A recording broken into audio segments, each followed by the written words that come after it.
ಕಾರ್ಯದರ್ಶಿ ಯಾವ ಪ್ರಧಾನ ಕಾರ್ಯದರ್ಶಿ? ಆಲ್ ಇಂಡಿಯಾ ಬಹುಜನ ಸಮಾಜ್ ಪಾರ್ಟಿ ಪ್ರಧಾನ ಕಾರ್ಯದರ್ಶಿ. ಚಿಕ್ಕಬಳ್ಳಾಪುರದ ಪತ್ರಕರ್ತರ ಭವನದಲ್ಲಿಂದು ನಡೆದ ಸುದ್ದಿಗೋಷ್ಠಿಯಲ್ಲಿ ಮಾತನಾಡಿದ ಮಾದಿಗ ಸಮುದಾಯದ ಒಕ್ಕೂಟದ ರಾಜ್ಯ ಸಂಚಾಲಕ ಕೆ ಶಿವಮೂರ್ತಿ, 2024 ಆಗಸ್ಟ್ 1ರಂದು ಸುಪ್ರೀಂ ಕೋರ್ಟ್ ತೀರ್ಪು ನೀಡಿ 14 ತಿಂಗಳುಗಳು ಕಳೆದಿದೆ.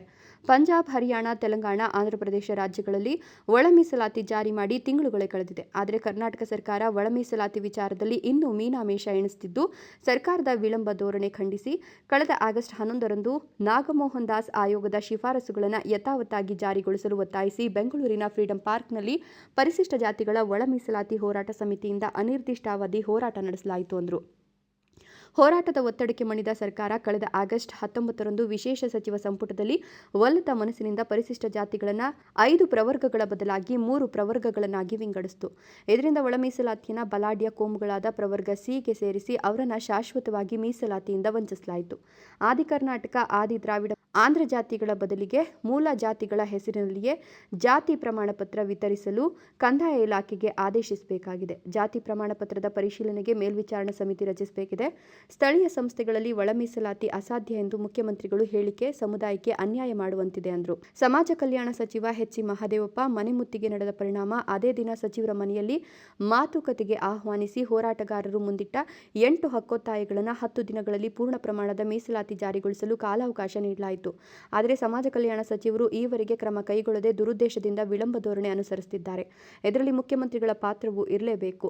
ಮೈಸೂರು ಜಿಲ್ಲೆಯವರಾದ ಮುಖ್ಯಮಂತ್ರಿಗಳು ಸಮಾಜ ಕಲ್ಯಾಣ ಸಚಿವರು ಸಮರ್ಪಕ ಒಳ ಮೀಸಲಾತಿ ಜಾರಿಗೊಳಿಸಬೇಕು, ಇಲ್ಲವೇ ಕುರ್ಚಿ ಖಾಲಿ ಮಾಡಬೇಕು ಅಂತ ಹೋರಾಟ ನಡೆಸುತ್ತಿರುವುದಾಗಿ ಹೇಳಿದರು.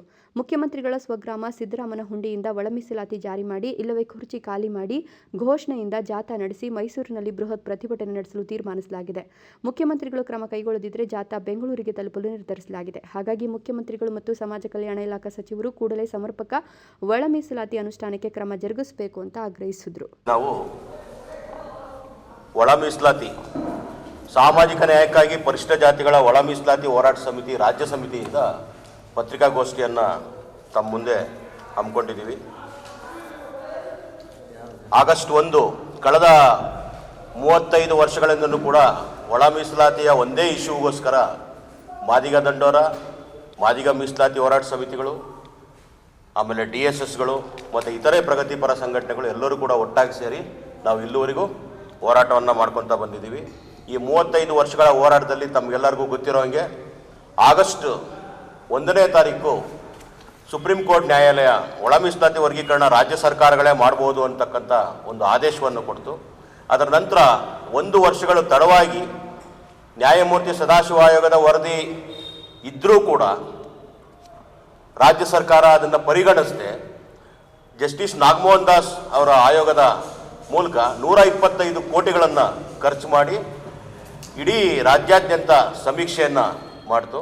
ಆ ಸಮೀಕ್ಷೆಯ ವರದಿ ಸಲ್ಲಿಸಿದ ಮೇಲೂ ಕೂಡ ರಾಜ್ಯ ಸರ್ಕಾರ ಅದನ್ನು ಪರಿಗಣಿಸದೇನೆ ರಾಜಕೀಯ ಆಂತರಿಕ ಒತ್ತಡಗಳಿಗೆ ಮಣಿದು ಈ ಹಿಂದೆ ಕೊಟ್ಟಂಥ ಮಾಧುಸ್ವಾಮಿ ವರದಿ ಕೂಡ ತಿರಸ್ಕಾರ ಮಾಡಿ, ಜಸ್ಟಿಸ್ ನ್ಯಾಯಮೂರ್ತಿ ಅವರ ಆಯೋಗದ ವರದಿಯನ್ನು ಕೂಡ ತಿರಸ್ಕಾರ ಮಾಡಿ, ನಾಗಮೋಹನ್ ದಾಸ್ ಅವರ ವರದಿಯನ್ನು ಕೂಡ ತಿರಸ್ಕಾರ ಮಾಡಿ, ಕಾಂತರಾಜ್ ಅವರ ಆಯೋಗದ ವರದಿಯಲ್ಲಿ ಅಂಕಿಅಂಶಗಳಿತ್ತು ಅದನ್ನು ಕೂಡ ತಿರಸ್ಕಾರ ಮಾಡಿ ರಾಜ್ಯ ಸರ್ಕಾರ ತನ್ನದೇ ಆದ ರಾಜಕೀಯ ಒತ್ತಡಕ್ಕೆ ಮಣಿದು ABC ಅಂತ 3 ಗುಂಪುಗಳು ಮಾಡಿದೆ.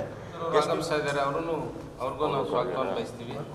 ಅವರು ಕರ್ನಾಟಕ ದಲಿತ ಸಂಘದ ರಾಜ್ಯ ಸಂಘಟನಾ ಸಂಚಾಲಕರು.